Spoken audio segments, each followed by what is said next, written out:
Hello guys, मैं मोसिबुल। आप लोग देख रहे हैं मेरा आपका यूट्यूब चैनल जुगामधारा। इस वीडियो बताने वाला हो, बहुत सारे भाई का बहुत सारे कमेंट का रिप्लाई देने वाला हो। पहला जो क्वेश्चन है, क्या मल्टी एंट्री वीसा में जाने के बाद 2 साल रह सकते हैं? बहुत सारे भाई ने इस तरह से कमेंट कर रहे हैं। देखिए भाई, कतर में अगर मल्टी एंट्री वीसा में जाएंगे आप 2 साल रह सकते कि नहीं रह सकते, कंपनी के ऊपर डिपेंड करता है। लेकिन फिर भी आप लोग को बताता हो, अगर मल्टी एंट्री वीसा का अगर 1 साल का वैलिडिटी होता है, 6 महीने का वैलिडिटी होता है, 3 महीने का वैलिडिटी भी होता है। अगर आप 3 महीने का वैलिडिटी जा रहे हैं, क्या 6 महीना वैलिडिटी जा रहे हैं, कि आप 1 साल का वैलिडिटी जा रहे हैं, वो मैटर नहीं करते हैं। आपका मैटर करते हैं आपको कौन सा कंपनी में जा रहे हैं, वो कंपनी के ऊपर डिपेंड करेगा आपका वीसा एक्सटेंड हो रहा है कि नहीं हो रहा है।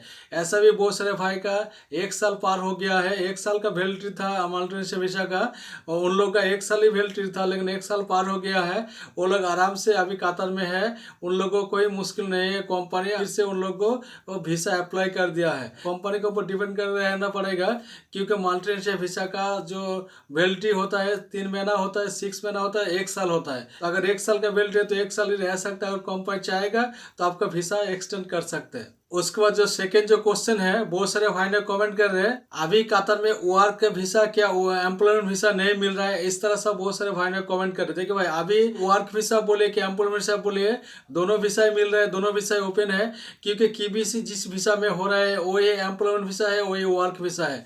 Work visa, work multi entry visa, ये भी वर्क वीसा है, लेकिन ये वीसा थोड़ा अलग अलग टाइप का है। और जो वर्क वीसा होता है, जो कतर में 2 साल के लिए जो लॉन्ग वीसा होता है, जो लॉन्ग वीसा भी मिल रहे हैं, आपका जो एम्प्लॉयमेंट वीसा है वो भी मिल रहा है। जिस वीसा के लिए केबीसी हो रहा है, केबीसी होने का मतलब ही आपका वर्क वीसा है क्या एम्प्लॉयमेंट वीसा है। जो लॉन्ग वीसा के लिए केबीसी होता है, तो केबीसी हो रहा है तो मतलब एम्प्लॉयमेंट वीसा भी ओपन है और वर्क वीसा भी ओपन है। तो आप लोग को जो डाउट है अभी क्लियर हो गया है। बहुत सारे भाई ने कमेंट कर रहे हैं सिर्फ वर्क मल्टी एंट्री वीसा मिल रहे हैं, एम्प्लॉयमेंट वीसा नहीं मिल रहे, वर्क वीसा भी नहीं मिल रहा है। जो लॉन्ग वीसा है, तो है जो लॉन्ग वीसा होता है वो वीसा नहीं मिल रहा है, वो वीसा ओपन नहीं है। ऐसा नहीं है, कतर में आप लॉन्ग वीसा भी मिल रहा है, क्योंकि केबीसी जिस वीसा में हो रहा है वो लॉन्ग वीसा है। तो लॉन्ग वीसा के लिए अभी भी अप्लाई हो रहा है और वीसा भी मिल रहा है। उसके बाद जो थर्ड क्वेश्चन है, बहुत सारे भाई ने ये भी क्वेश्चन कर रहे हैं, में वर्क मल्टी एंट्री में जाने के बाद कतर का जो आईडी है लगता है कि नहीं लगता है। बहुत सारे भाई ने कमेंट कर रहे हैं,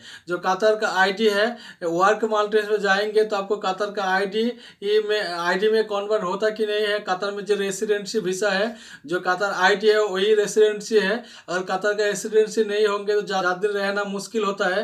अगर वर्क वीसा, वर्क मल्टी में जा रहे हैं तो कतर का जो आईडी है कंपनी लगाता कि नहीं लगाता है। तो ये बहुत सारे भाई ने इस तरह से कमेंट कर रहे हैं। देखो कतर का जो आईडी है, अगर वर्क मल्टी में जा रहे हैं तो फिर भी लग सकते हैं, क्योंकि इस तरह से बहुत सारे भाई का जो कतर आईडी मिल चुका है। इस तरह से बहुत से भाई ने कमेंट किया है, कतर का आईडी अप्लाई कर दिया लेकिन अभी तक आईडी नहीं मिला है, जल्दी मिल जाएगा। वर्क मल्टी में जा रहे हैं तो कतर आईडी लगने का संभावना है।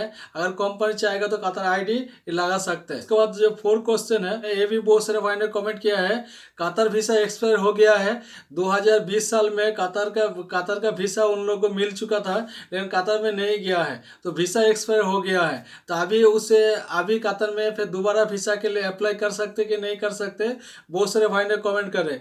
देखिए भाई, कतर का वीसा अगर एक्सपायर हो गया है तो आपके लिए मुश्किल नहीं होगा, दोबारा वीसा अप्लाई कर सकते। दूसरा कॉमर्स जाके आप इंटरव्यू दे सकते, आपके लिए मुश्किल नहीं होगा, आपका वीसा भी मिल जाएगा। क्योंकि आपका जो कतर का जो ऑलरेडी जो वीसा था वो एक्सपायर हो गया है। अगर ये वीसा एक्सपायर हो जाएगा तो आपको मुश्किल नहीं होगा, और वीसा एक्सपायर नहीं होगा तो उसके लिए आपको वीसा कैंसिल करने के लिए उसके लिए आपको कुछ रियाल खर्चा करना पड़ता है, तो उसके लिए मुश्किल होता है। बहुत सारे कंपनी इस तरह से खर्चा नहीं करना चाहते, इसीलिए आपका वीसा भी नहीं लगता है। देखिए, कतर का वीसा अगर आप पहले लगा चुका था और वीसा एक्सपायर नहीं हुआ है, उस वीसा में नहीं गया है, तो आप उस वीसा एक्सपायर जब तक नहीं होगा तब तक आपको वेट करना पड़ेगा। और वीसा एक्सपायर होने से पहले आपको फिर वीसा लगाना है तो उस वीसा को कैंसिल करना पड़ेगा। कैंसिल करने के लिए आपको 600 रियाल आपको खर्चा होगा। तो 600 रियाल आप किसी भी एजेंसी को पकड़ के 600 रियाल दे के आप कैंसिल करा सकते हैं। तो उम्मीद करते हैं ये सारे क्वेश्चन का आप लोग को जवाब मिल गया है। और ये वीडियो से थोड़ा सा जानकारी मिला, थोड़ा सा अच्छा लगे तो वीडियो लाइक कीजिए, चैनल को सब्सक्राइब करके बेल आइकन प्रेस करके रखें। इसी तरह हेल्पफुल वीडियो का नोट चैनल को मिलता रहेगा।